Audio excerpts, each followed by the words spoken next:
안녕하세요. 도봉살롱 역사편의 윤경진입니다. 오늘은 도봉살롱 역사편 제2화 금강산의 유람길, 사실은 탱크가 내려왔던 길이었다. 평화문화진지는 다 알고 계시죠? 사실은 한국전쟁 이후에 대전차 방어시설이 생겼던 곳이고, 그것이 이제 문화와 창작의 의미로 재생된 아주 특별한 곳이기도 합니다. 그런데 저는 그 평화문화진지 앞에 서 있으면 같은 공간, 다른 시간이라는 느낌이 저에게 훅 다가오거든요. 사실은 이 대전차 방어시설이 있고 지금 평화문화진지가 되었던 이 공간은 예전에는 다락원이 있었는데 다락원은 숙박시설이었어요. 근데 이 다락원이 있던 이 길은 경흥대로라고 하는 길이 있었고, 경흥대로는 한성에서부터 함경도 경흥까지 연결되면서 이 길을 통해야지 금강산 유람을 갈 수 있는 지름길이었답니다. 이렇게 여행을 생각하고 숙박을 생각하는 시끌벅적했던 이런 길들은 대전차 방어시설이 통해서 굉장히 삭막하고 대립적이고 무서운 공간으로 바뀌고, 그러다가 오늘날 다시 평화문화진지로 바뀌면서 뭔가 평화와 어떤 문화와 창작을 기대하는 같은 공간이지만 끊임없이 다른 시간을 느낄 수 있는 이 부분에 대해서 오늘 여러분들하고 이야기를 나눠보려고 합니다.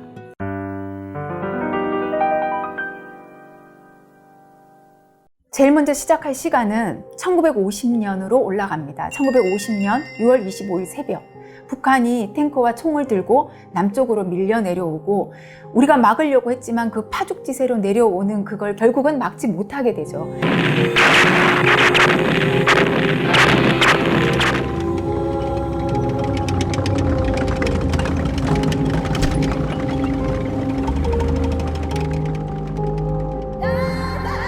이 북한이 내려올 때 제1군단은 연천을 지나 의정부 그리고 창동으로 오는 길을 통해 서울을 침공하려고 합니다. 그래서 의정부를 지났을 때 6월 27일 날 창동과 미아리 전투가 있었지만 거기서 결국 우리 군인이 밀려나면서 서울이 함락하게 됩니다.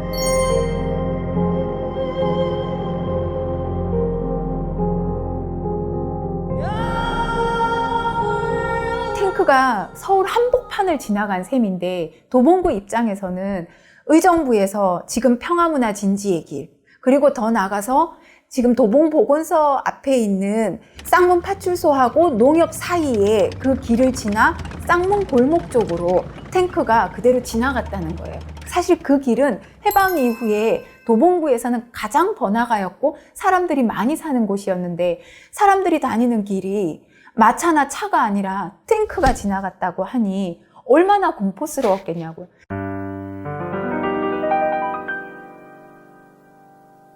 조선시대로 가보면 그 길은 바로 경흥대로 길이었고, 경흥대로라고 하는 것은 한성에서 함경도까지 연결되다 보니 예전에 태종 이방원이 자기가 왕이 되고 나서 아버지에게 인정을 받고 싶어서 끊임없이 사신을 보냈다가 태자 맞아서 유래됐던 함흥차사가 갔던 길이 바로 그 길이거든요.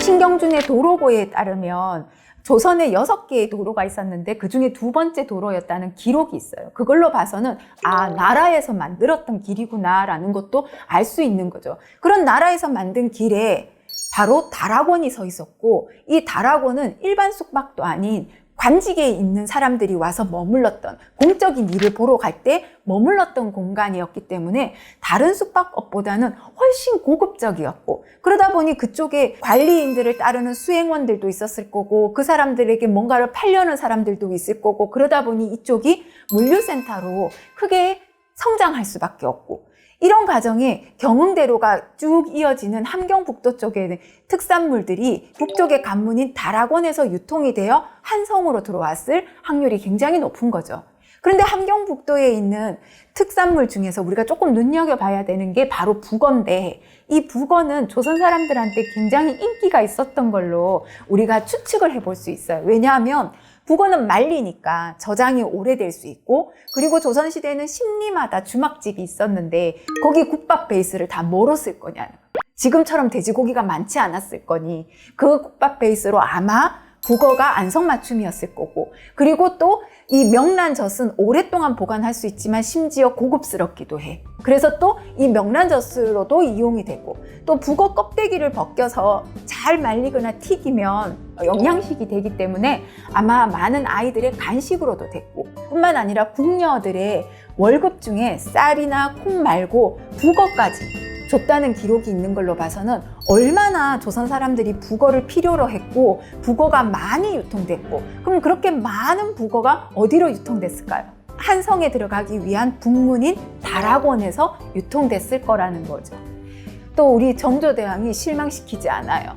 1791년 신의 통공을 발표하면서 금난 정권을 폐지하면서 많은 상인들이 자유롭게 장사를 할 수 있도록 해주면서 상업이 더더욱 활성화되고, 북쪽에 있는 물류 유통의 상업 중심으로 이 다락원은 아주 우뚝 서게 됩니다.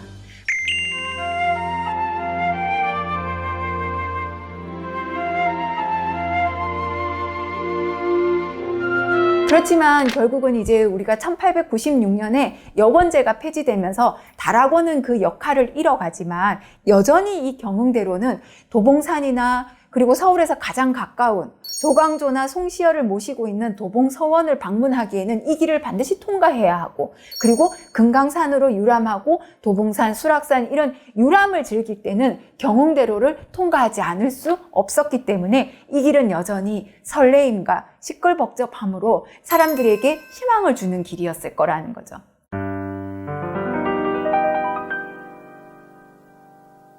여행을 가고 유람을 떠나는 지름길이었는데, 한국전쟁 때는 이 길이 침략의 지름길이 되었던 거고, 이렇게 한국전쟁이 끝난 후에 휴전이 되고 났더니 북한이 다시 재침할 수도 있겠다라는 생각으로 지키고 막아야 된다는 생각에 안보라는 목적으로 대립과 단절을 상징하는 대전차 방어시설이 세워졌는데, 1층은 군사시설 벙커로 되어 있고 2층부터 4층까지는 일반 아파트처럼 되어 있어 사람이 사는 것처럼 살짝 위장했던 방어전술인 거죠. 이곳이 세워지면서 이제 기존에 있었던 설레임은 완전히 단절과 두려움으로 바뀌어버린 거죠.